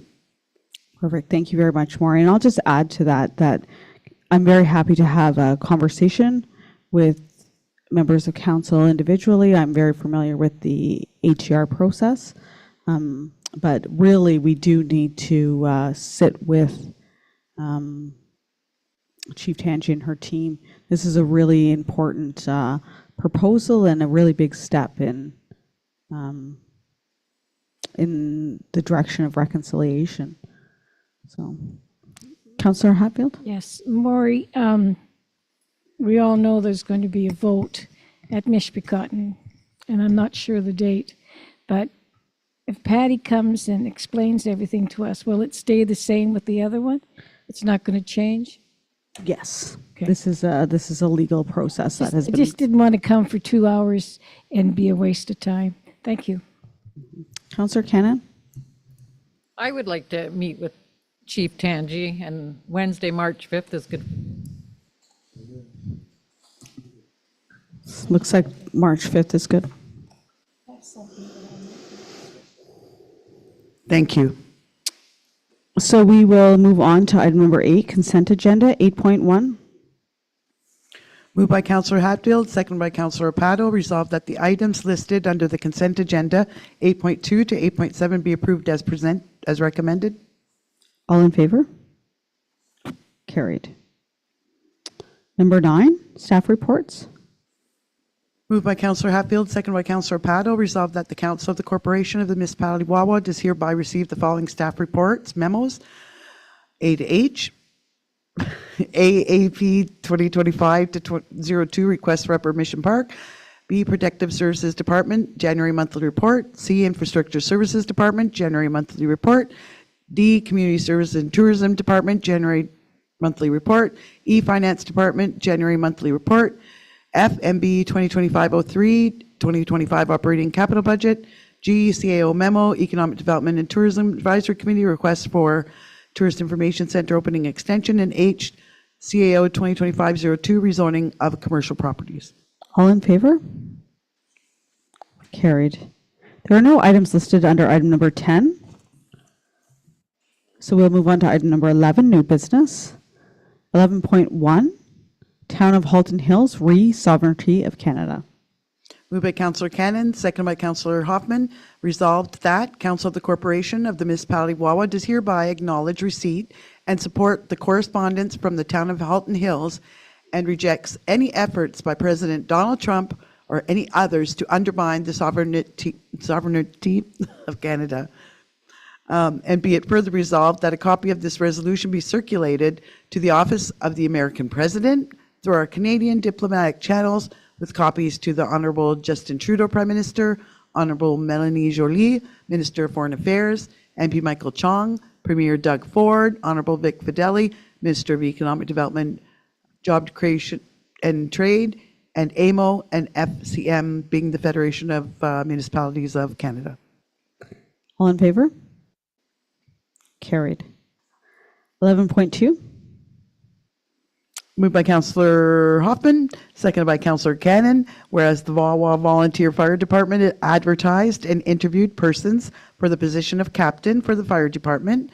Now therefore be it resolved that Council of the Corporation of the Municipality of Wawa does hereby accept the recommendation of the interview committee and appoint Mr. Dustin Nee as a captain in the Wawa Volunteer Fire Department effective February 1st, 2025. All in favor? Carried. 11.3, receive and endorse the 2024 Wawa Drinking Water System Annual and Summary Report. Moved by Councillor Hatfield, seconded by Councillor Paddle. Resolved that the Council of the Corporation of Municipality Wawa does hereby receive and endorse the 2024 Wawa Drinking Water System Annual and Summary Reports dated February 2025 as prepared by the Water and Wastewater Division of Infrastructure Services. All in favor? Carried. 11.4, receive and endorse the 2024 Wawa Wastewater Performance Annual Report.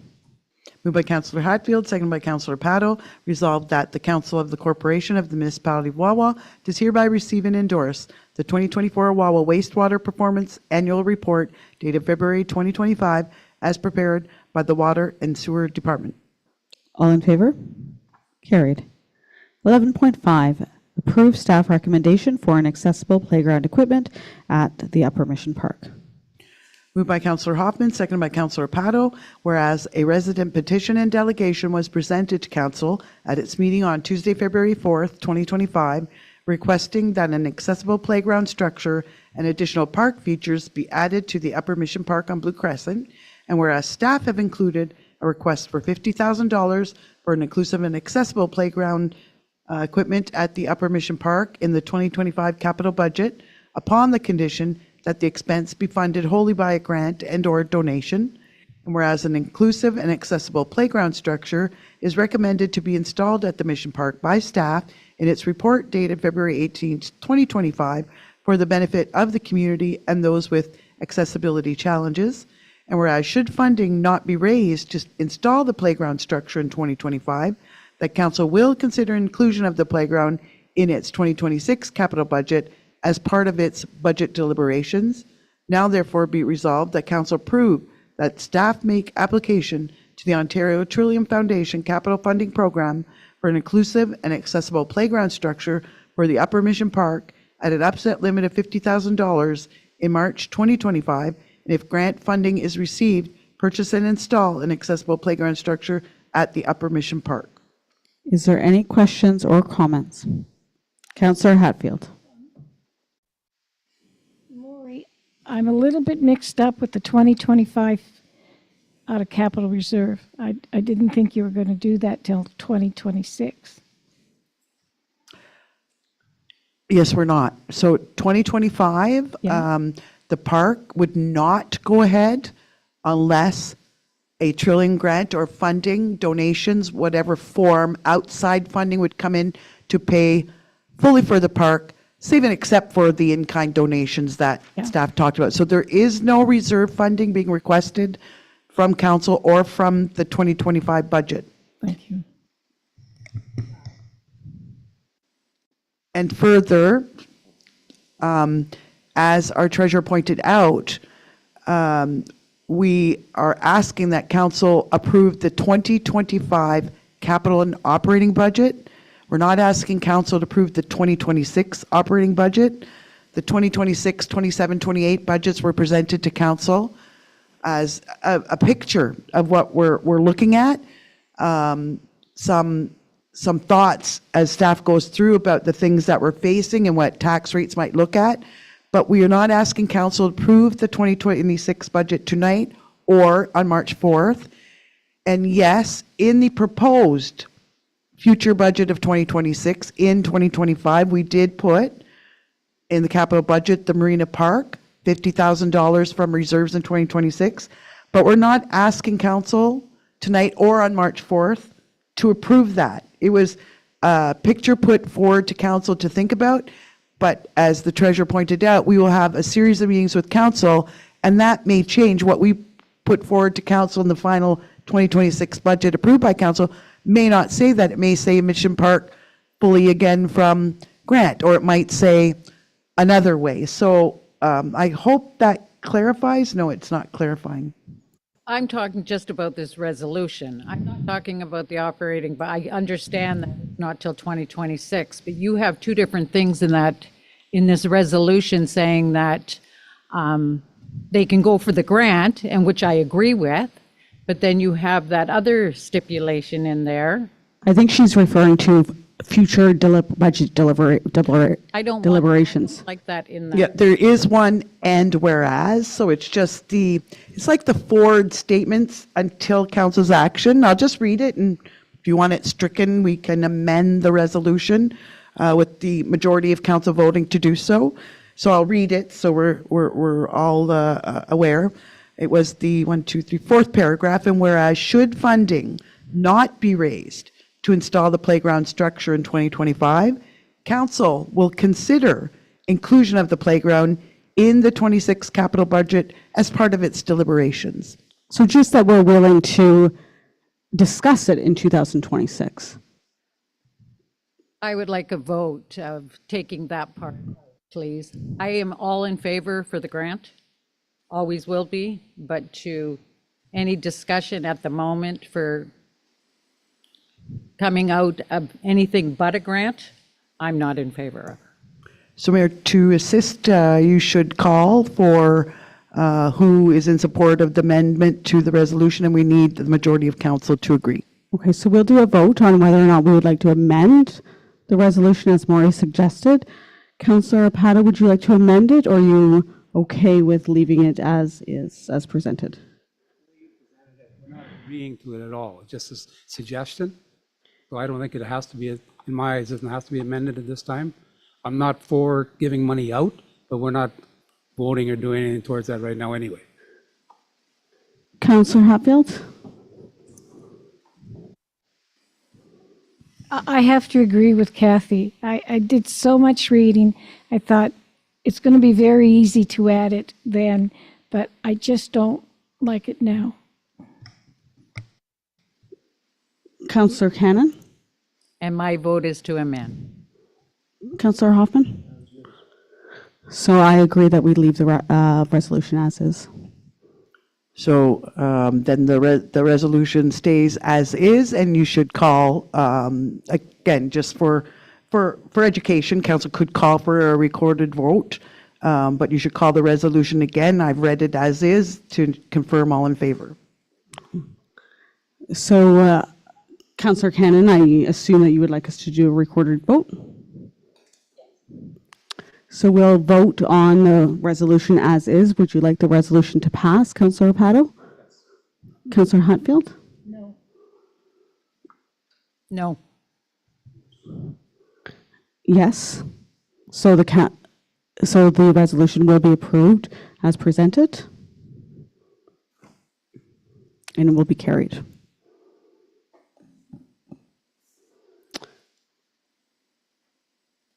We will now move on to item number 12, notice of motion. There are no items listed under notice of motion. Item number 13, bylaws, 13.1, first, second, and third reading.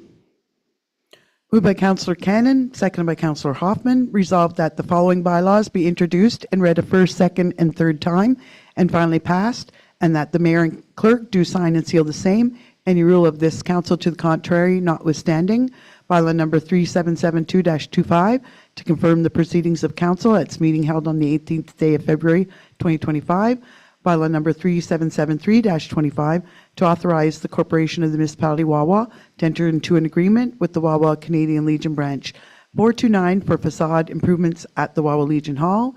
And bylaw number 3774-25 to authorize the signing of a lease agreement with Elections Canada for the lease of premises located at 3 Maple Street, Wawa, for the 2025 federal election. All in favor? Carried. There are no items listed under item 14, 15, or 16. Item number 17, next meeting date, 17.1, Tuesday, March 4th, 2025.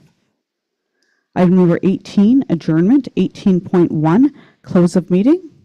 Moved by Councillor Hoffman, seconded by Councillor Cannon. Resolved that the meeting close at 8:28 p.m. All in favor? Carried. Thank you very much for your hard work tonight, this evening. Have a great night.